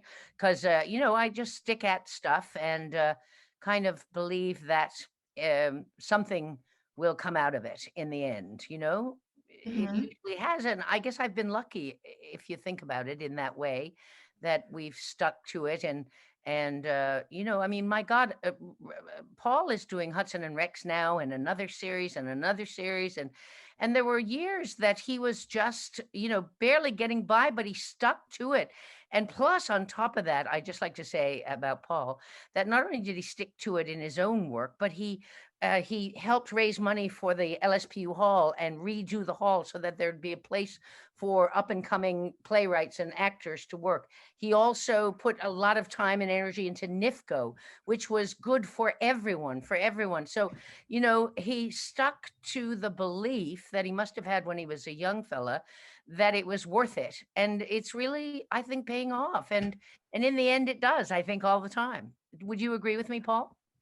yeah, I mean, I said before, like the first short film I made was pretty grim. And the second one I made was less grim, but still grim, but I did get the bug. And also it was kind of interesting, like I sort of saw myself in the camera department, and then I kind of moved to the AD department, assistant director, then into producing, dabble with some writing and stuff. So it's like, I'd also encourage people to like move around, right? Like try different things. And but some people can't. I mean, look, you just imagine me in the AD department. Well, it wouldn't have lasted long.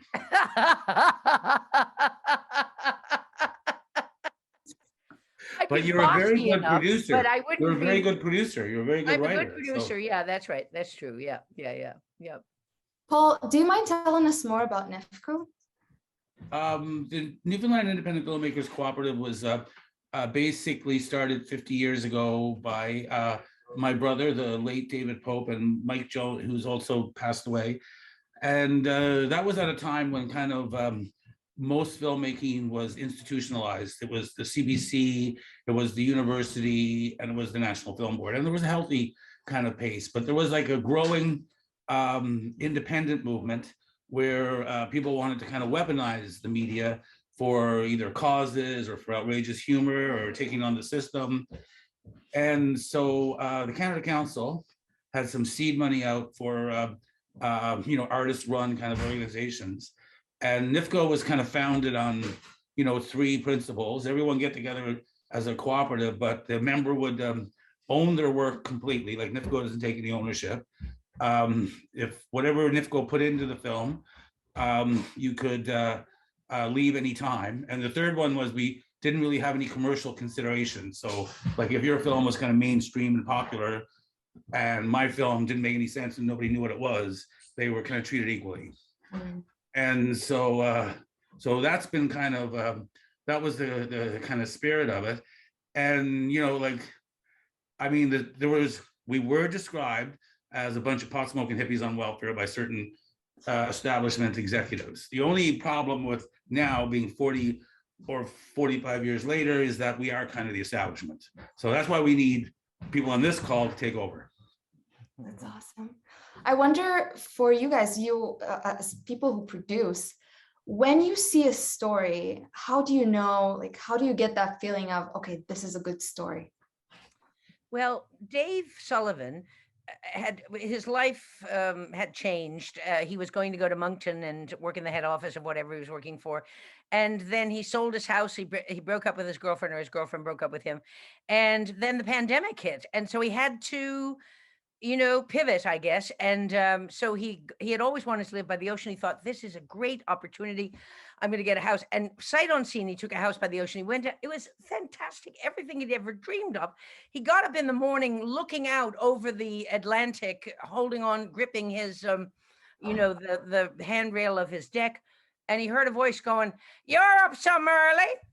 And he looked down over the handrail, and there was a woman smoking quite heavily, looking up at him. And he said, "Yes, yes, I am." He said, do you live next door? She said, "No, I lives here. I've been here 8 years." And there was a woman who was living in the basement the whole time. And he had dreams of living out by the ocean with nothing but him and the ocean during the pandemic. And he's a kind of socially awkward kind of person. And this woman who lived in the basement, she was always there every morning when he got up, no matter how early he got up, and every night when he came home. And she'd always question him about everything. "My God, you work some hard, Dave." I find people who works that hard, they're usually running from something. "What are you running from, Dave?" Like she was like one of those, like Rick Hillier always says, Newfoundlanders are not friendly, they're only nosy. But she was relentless in wanting to make this friendship. So Dave wrote these Facebook pieces about these little vignettes about him and the missus. And I saw it on Facebook and I thought, I don't know why, but I reached out to Dave and I said, I actually was born to be the missus, and you, of course, are you. And so we wrote these scripts, and 5 TV, which is just that there was hardly any money or anything, but we had a fantastic time. And we did 6, and now we're going to do another 6. And they're, people love them because they love them the same way that I loved those little vignettes. And I don't know, there was an awkwardness to them and a freshness to them and a voice that, even though my kind of Mrs. Downstairs voice is kind of something I've been doing for quite a while, but Dave's voice was fresh and new, and I was really attracted to it. So I reached out, and that's the latest thing that I sort of found that I really, really liked. And I don't know how Paul does it, but he seems to be pretty good at it. For me, it's kind of, first of all, it has to sort of connect with me. Like if I get the idea and it's not something I'm interested in, then it's better just to stay away from it, because you're going to spend so much time with it and so much time with the projects. Like, for instance, I'm not attracted to stuff with a lot of violence in it. It's just just doesn't attract me. So if a script or a project comes like that, I'm probably going to not going to get involved. And then there's sort of the next thing is just does it stick with you? Like, does it stay in your head? Do you think about it? Like how long does it last? And that's what I kind of feel is your like, is it a short film or is it just a scene? Like, if you just have an idea for a scene, then okay, that's a great start. But it's like, is it a story? And my favorite is, like everything is kind of 3 acts, even if it's 4 minutes long. It's like act 1, I'll show you the balls. You get to meet everybody. Act 2, I'll throw the balls in the air. There's all kinds of trouble. And then act 3, you catch them. I mean, it's kind of it, Mary, really. Yeah. Absolutely. Yeah. So, so if I'm really attracted to stories that 3rd act, the catch, is really fun. Like that's, it's often what I'll look for. It's like, like if someone's going to pitch me something, don't pitch me the great big opening scene. That's fantastic. Tell me what it's about. How does it end? Who's our audience? So what advice would you give to students who want to improve their storytelling, for example? Well, my advice would be is to keep it simple and, like don't bite off too much. Like you can do something simple. You should be able to shoot your show in a day. Like, you know, so, and then you should spend a day planning it or 2 days, but I mean, really one. And it's nice to like have it in, don't get. Two, I say two, because I'm just a new producer. But I mean, there's lots of people who do them get together for a day. Like, don't be too big in your first one, and sort of, you know, concentrate on the story. Like, is it load bearing? Is it telling whatever your little story is? That's amazing. Mary, I have a question specifically for you. What advice do you have for aspiring young actresses? Gee whiz, you know, I don't know, because, you know, like, I didn't really want to be an actress. I wanted to be a journalist. And I actually ended up coming up with This Hour is 22 Minutes, where I got to pretend that I was a journalist on TV, which was just perfect for me. But, you know, I kind of fell into acting, and I did go to theater school, which, you know, it's not a bad thing to go to theater school. I went to Ryerson. Paul also went to Ryerson, but in a different department. I didn't really last. It was kind of boring. I probably have ADHD or something. But if you want to be an actress, I would say, you know, it's very hard being an actress, because you've got to get a very thick skin. Like, as we were in our generation of actors here, we weren't waiting for someone to choose us. We were writing our own stuff. We were directing it. We were producing it. We were raising the money for it. We were doing it all. And so it wasn't like somebody was picking you. Whereas if you're auditioning all the time, and then, you know, people are not picking you because you're good. They're picking you because you look exactly like who they think should play that part, you know, in the thing. And so and it's totally devastating. And I don't know how regular actresses do it. I really don't, because the few times I don't audition, not because I won't, but because I just don't do that kind of work very much.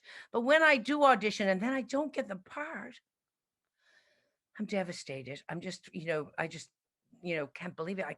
I didn't get the part. I auditioned. I did a good job. Why did I get the part? But, so I find it really hard. It's a hard job, and you got to have a saddle, the skin on you as thick as a saddle to get through it. And again, it's perseverance and commitment. And like Paul said about the story, you know, I don't audition for things you think, oh, I don't even like this story. This is a stupid story, but maybe I could get a role in it. I think that that's a waste of your time. I think you should just do stuff that you love.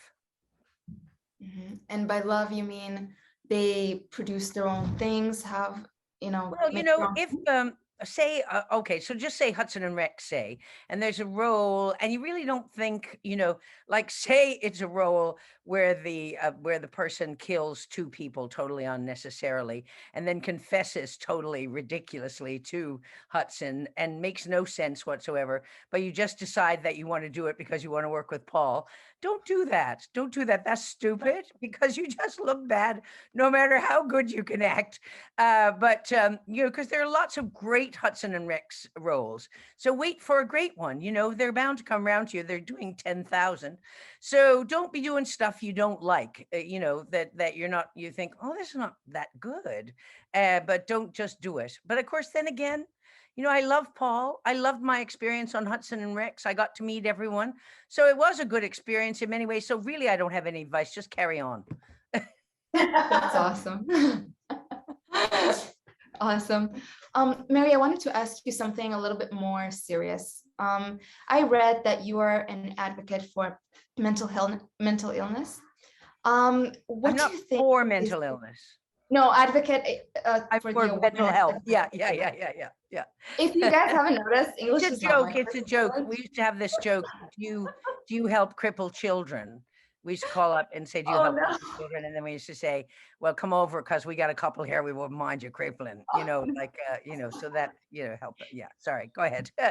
Well, about that, what do you think is the role in film in bringing more awareness to it?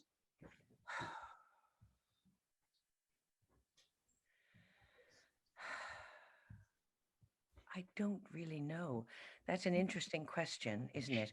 because some, there are different, it's like, there are different levels of mental illness, aren't there? Like there are with all illnesses. Sometimes you have a cold and sometimes you have pneumonia and you're on the verge of death, and sometimes you have COVID. So, and it's all basically a respiratory issue, right?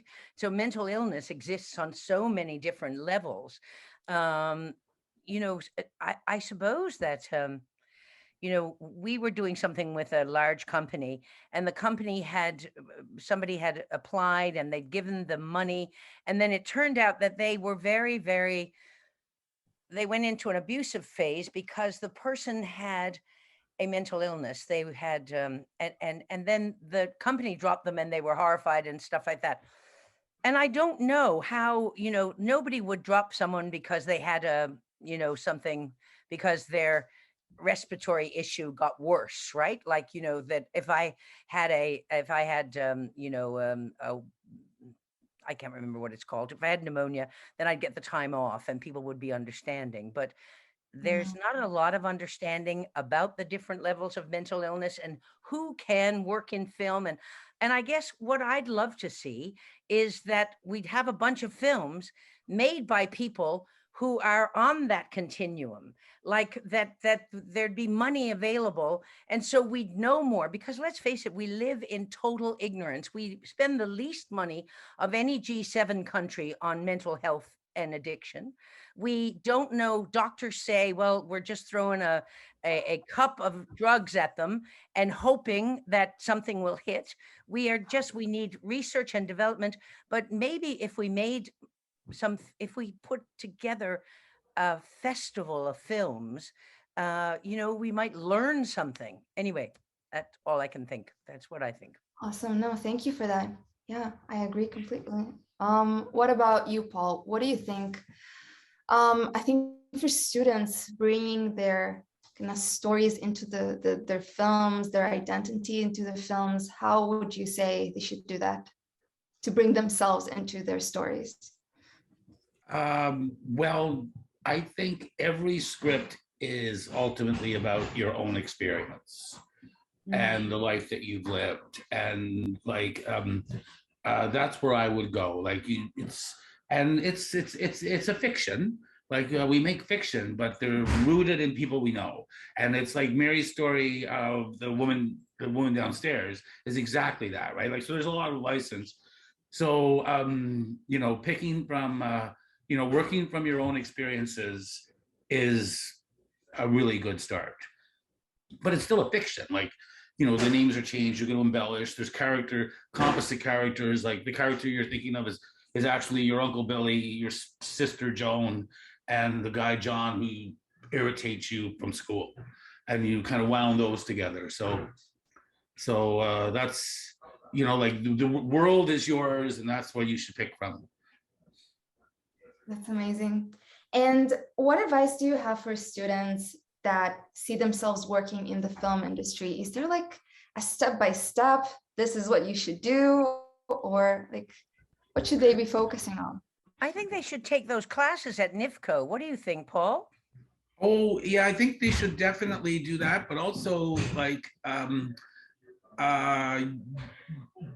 it is kind of like, you just got to do it too. Like everybody I know who is successful in this business started with short films. And short films are great because they're like, you get them done, you learn from it, you move on to the next. Like you can't, like once you shoot your first film, you'll shoot your next film a lot better because you'll have the experience of editing it. And even if it's just simple iPhone editing, once you start editing, you'll go, oh, I didn't get that shot. I didn't get that shot. Don't have my coverage. I need a close-up, right? So then the next one you shoot, you solve that problem. And then you go, oh, the sets aren't very good. Like the props suck, and like, so you sort of you evolve yourself as you're just trying to make it better. Like there's no shortcut. Like you don't just take a course and make a big popular show, but you will see. The first film I made actually cost $4 million, and it was a complete flop. And then I didn't make another film for 12 years or 14 years. And Paul's quite right. I mean, I just went in, I'd been in the business a long time, but I hadn't made that short film. I hadn't edited it together. I didn't know, I didn't get my coverage here. I just went in, kind of blind. Sometimes people let you do that if you're on a popular show, and they'll say, well, here's $4 million, go make a movie. And which, was some of it was fun, but it was terribly traumatic in the end because I knew that I wasn't prepared. So then I had to get back on the horse again and make a little tiny film, which I did this spring, and then, directed the Mrs. Downstairs and stuff like that. So I couldn't agree more with Paul, though sometimes you can take the leap off, but that never works out well. How did you handle that? I mean, that must have been very emotional. Oh God, no, I didn't direct. That was in 2006, I guess. And I didn't direct anything again until this year, 2021. So it was like 17 years. I just didn't want to, I don't have, I have that thing where I suppress my feelings anyway until they explode. So I didn't, I just kept, and then as I started to shoot the Dad in the Fridge Box, I realized that I had been, that I was really scared and that I was really taking a big step, even though it was only a very tiny, tiny little 9-minute film. And, but it was great. And I must say, I kind of wish I'd done that a little bit earlier, maybe. And what did eventually kind of made you go, okay, I have to do this again. I can't wait any longer. What made me do that? I think the only thing that made me do that was the pandemic. And if I had been, if things had been working the way they had before the pandemic for me, I would have been off on the road doing shows and stuff like that, and being in other people's things. But because of the pandemic, I had the time. And I had wanted to do, Agnes Walsh wrote this wonderful poem called Dad in the Fridge Box in her book, Hanging Around with Bachelors, or Going Around with Bachelors. And I'd written a script ages and ages ago, and I always wanted to do it. And then the pandemic was, like I was home. So, I got the money together and we did it. Yeah. That's awesome. The pandemic was really good to me. Well, well, Paul worked all the way through the pandemic. I think it was really good for you too, wasn't it, Paul? Because Newfoundland was fairly rotted out with the plague. I would have preferred no pandemic. Yes, of course, me too. I mean, Yeah. I'm not a complete monster. I'm just saying that there were things that came with it that made some things, easier to do. I would have preferred, yes. My God, yes. No, we shot 2 seasons without it and 2 seasons with it, and now it's like it just seems like that's what it is. So, Awesome. So for kind of closing in, what advice would you give, kind of general advice, so something the students could keep in mind as they go and gonna shoot their film? Any last comments? Mine will be have fun. It's got to be fun, and I am still having fun. So that's my advice. What about you, Mary? We always have fun, for sure. We didn't, but I would say my advice would be get a crowd. Like Paul had someone that he worked with first when he came back. I forget her name now. Francine. Yes, Francine. He worked very closely with Francine. I always worked with, we worked with Mike Jones because he was Andy Jones and Kathy Jones's brother, right? And Paul and the crowd. And you feel, if you can get a crowd that you work well with, it's just, it's great. It really makes life so much easier. Like I just doing the Mrs. Lynn Andrews was the production manager. I've worked with Lynn Andrews for I don't know how long, but it was just so great to have her. And then I often call Paul up and go, this is a problem I'm having, Paul. And he will tell me, this sounds like, do this, or don't do that, or that sounds like, and so it's like having people, establishing relationships with people that you can then, go on with for the rest of your life, kind of. That's, and you don't have to stick with them all, but, establishing good relationships, having a crowd of people who you like generally. And we didn't, say, for instance, when I was ambushing politicians in Ottawa as Mark Delahunty, people would say that was so much fun. it wasn't any fun at all. It was just like I was eating my own liver every single time. But I had a crowd who really supported me and who I supported, and we were, again, the crowd thing for me. Thank you, Mary, and thank you, Paul. Thank you both. And yeah, and with that, I want to thank all our students who've been here. I want to wish you all a lot of luck, and hopefully you're gonna start working on your scripts, on everything. And we will be back tomorrow at the same hour at 7 p.m. We're gonna have a new panel, and it's gonna be super interesting, super fun. And again, thank you. Okay, thank you very much. Thank you, Paul. Good to see you. Thank you, Take Mary. care. Okay, bye-bye. Bye, guys. Bye.